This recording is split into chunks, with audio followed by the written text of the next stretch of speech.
All right, good morning, good afternoon, or good evening. Whatever time it is when you hear this message, I pray that you're poised to receive, to accept, and to respond to words of wisdom. Ashe. Ever so often, we come into contact, we reach a topic of discussion within the tradition that is usually framed up in moral terms or whether or not something is right or wrong or something like that, right? There's like a moralization or something like that, or precision, right? Um, and what I want to do is speak to my own voice, right? In the role that I play as a priest, as an educator, as a thought leader. Um, some of what I say is based on morality, what I think is virtuous, what people would typically refer to as Iwa, character. Sometimes, a a a layer, one of the filters that I'm speaking through is concerned with what is right, what is upright, what is righteous, what is good, right? What is pure. Some of what I'm saying is based on that. But I recognize that as highly subjective, very, very personal, just based on my experience as a human services professional. You get people in the room and you start talking to them about different situations, and you find that, it's hard sometimes to say whether or not something is moral or amoral, whether something is right or wrong, just because the circumstances can be very complex. And this is why we have Odu Ifa. When you start looking at the verses of Ifa and the role of Eshu in particular, Eshu really epitomizes this idea. You saw one thing and you thought it was, a duck. They say it walks like a duck, it talks like a duck, it quacks like a duck, it's a duck. Sometimes Eshu made it look like a duck, but it really was a rhino. Or at least it was not a duck in any way, shape, or form. And Eshu will create these circumstances precisely to make you realize there are limitations to your perception. Don't believe your lying eyes, as they say, right? So my experience as a human services professional, as a teacher, as a counselor, as a priest, have taught me you don't always know what is right. Right? You don't always know. People don't always know based on what they observe, based on what they experience. They don't always know. So you got to really take your time before you go heavy on moral. What is morally upright and all that. There is right or wrong, but it is very subjective. So that's my own experience with that aspect of how we approach the tradition. There's another part of it that is less subjective. And that's where we start looking at conservation, cultural conservation, which is more of an anthropological or even a sociological perspective on things. And this is where I look at the culture and I say, it really is in our best interest to be more anthropological, more sociological about our approach of what is being done and how it's being done. What I mean by that is you have to look at the culture from the perspective of the originators of the culture. It's essential. You're a person of African descent, and in that regard, you have an inside-out approach and experience, and that's great. But at the moment you're saying, I want to address or participate in or expound upon an indigenous knowledge system, then it's important that you not project your Western ideas onto that system, right? And so my simple example is always language, right? When I start getting to different knotted like entangled points, where it starts getting harder and harder to help people really grasp what I'm saying, I revert back to language as a model, as a blueprint, point of reference. I speak Spanish, I speak English. Okay? And I've taught English, I've taught Spanish. And so this is something that I know, right? It's one thing to accumulate vocabulary. House, car, woman, man, red, because, is, unlikely, of, whatever. You can have 1,000-word vocabulary that you know. You're an English speaker, you got 1,000 words that you've learned in Spanish. That's one. It's where the journey begins. You've got to build your vocabulary. Okay? But now, once you have a vocabulary, if now you want to start formulating sentences, communicating ideas, you're thinking in English and you're just stringing words together in Spanish the way you would in English. Depending on how complex the idea is or what the actual idea is, it could be vague or it could just make no sense at all. Okay? The words may all be Spanish words, but the way you put them together have zero meaning in Spanish. So one of the best ways that you could grasp this is if you look at things that are really deeply culturally rooted and embedded. Jokes, for example. It's hard to translate a joke from English into Spanish. It's hard to take a saying, a phrase like the whole 9 yards or the whole kit and caboodle. Right? She thinks she all that in a bag of chips. Translate that into Spanish and say it to someone and see what they say. Just try it. She think, not she thinks, just right. She think she all that and a bag of chips. Translate that into Spanish and go talk to 100 people. Say it to 100 Spanish speakers and watch what you get. Nothing. They have no idea what you're talking about. Because that is a particular saying that is rooted in a specific space and time. The words don't mean anything. Right? It's the saying that has meaning. And if you don't come from that space and time, then you can't derive meaning from it. Right? So religion is the language of spirit. When we practice a religion, we take all the vocabulary words, and that's where you learn just isolated, independent things. Maybe you know the name of deities. Maybe you know the different ingredients that go into sacrifices. Maybe you even know the names of different plants that are used. And you have 1,000-word vocabulary. But now you want to start stringing that vocabulary together into a practice. But your thinking is English. So the way you're stringing these things together makes no sense, especially when you start getting deeper into the practice. There's certain aspects that will never make sense. You can't translate them. You absolutely positively must understand the import of what you're trying to say, what you're trying to convey, what you're trying to experience through the religion, and then you got to talk to someone who actually knows it and let them tell you, oh, that's what you want to say. Got it. None of those words are pertain to what you want to say. To say that idea, to convey that idea, you need these words, which also cannot be translated into English. Just say these words. If you want to convey this idea, just say these words. And little by little, when you have the experience, perhaps you'll understand why these words convey that meaning. I find that as an analogy is helpful for the American practitioner to get a better understanding and appreciation of the fact that Orisha lifestyle is not a superficial, just plug, mix and match, all the red things go together and all the blue things go over here. And, no, it isn't that simple. It's not that simple.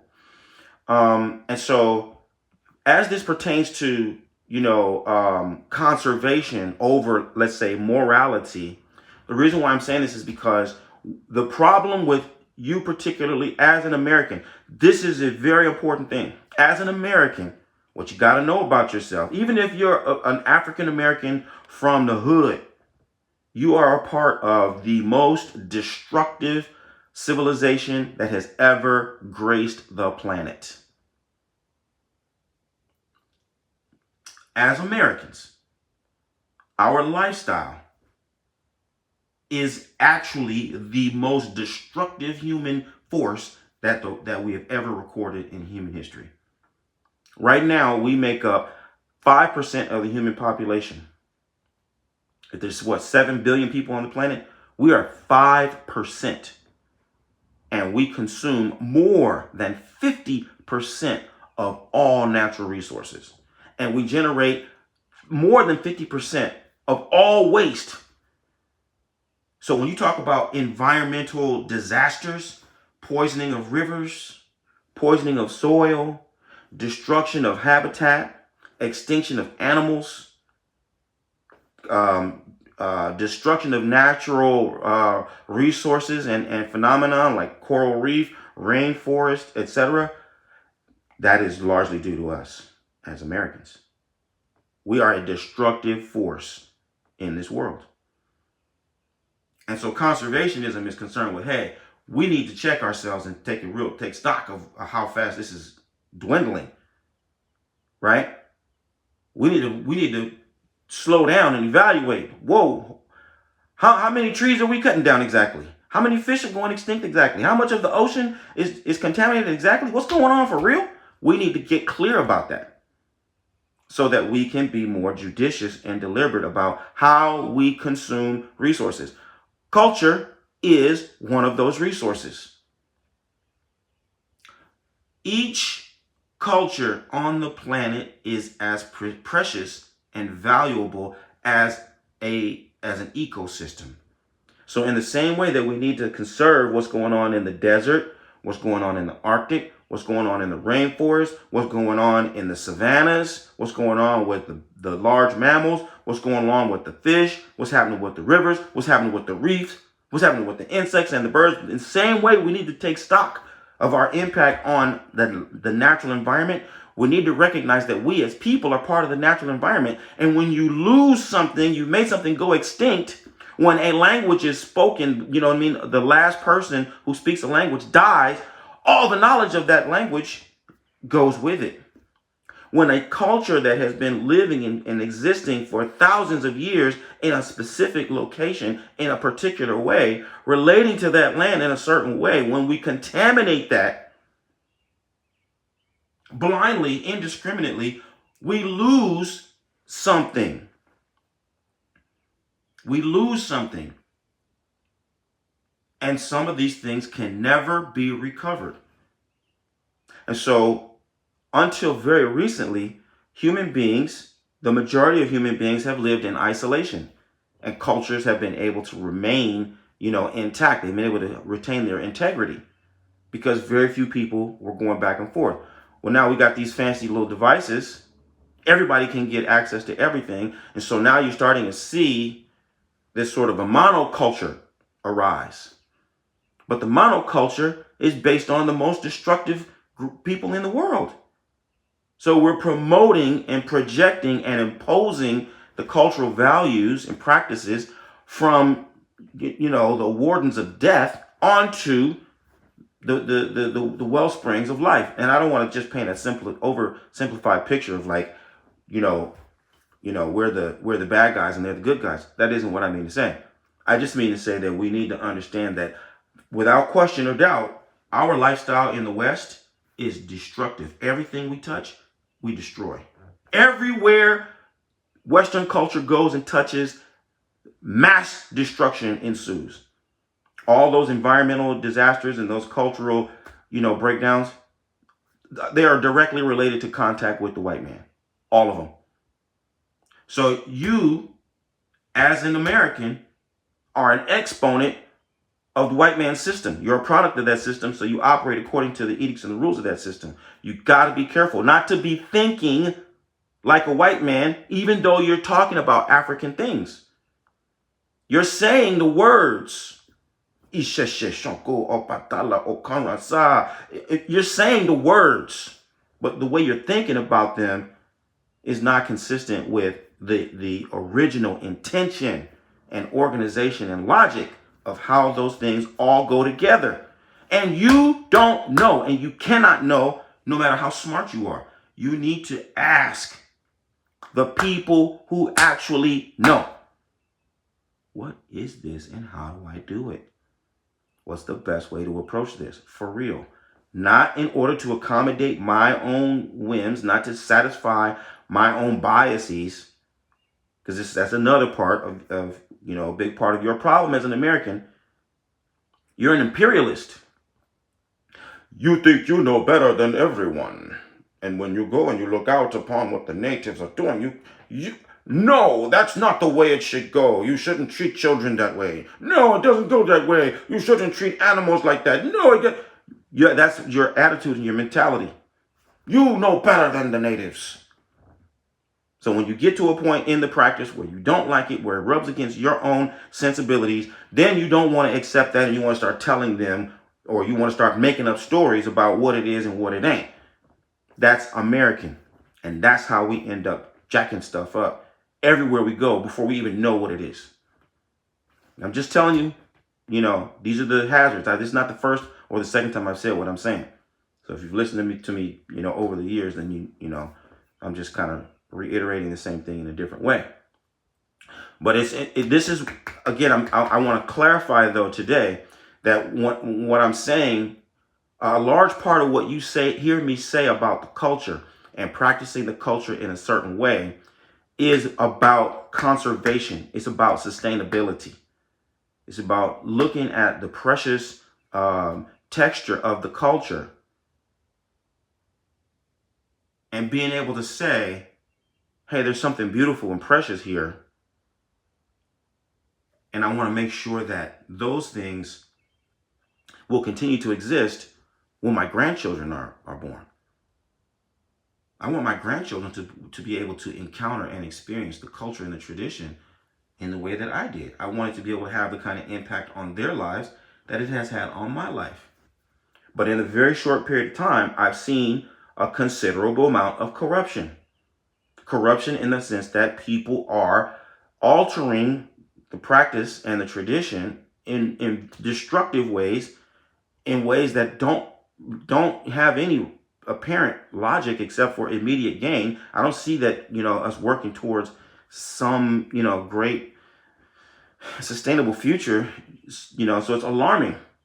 It's alarming. And so I want to wave the red flag. Hey, if you've heard of the extinction of the whales, if you've heard of like the contamination of the coral reef, if you've heard that the glaciers are melting and that all kinds of noxious gas is being released, if you've heard these things and you are even remotely aware of the destructive potential of that, I want you to incorporate culture into your equation. I want you to understand that culture is as precious as the black rhino.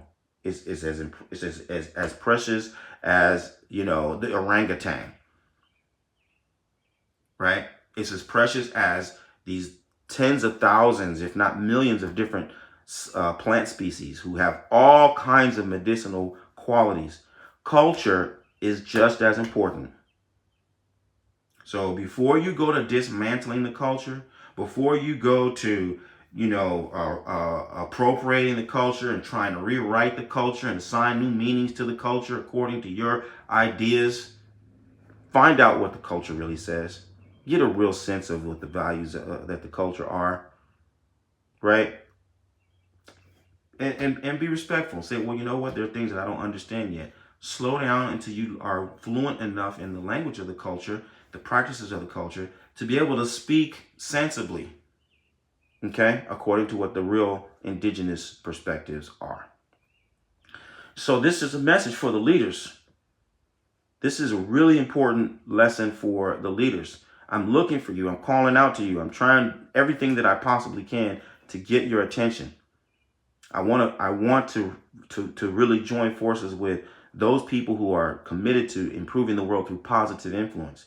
If you're one of those people, then I want you to visit me at obafemio.com or orishalifestyle.com, and let's start working together to help bring about the good condition for you and those who you are destined to serve.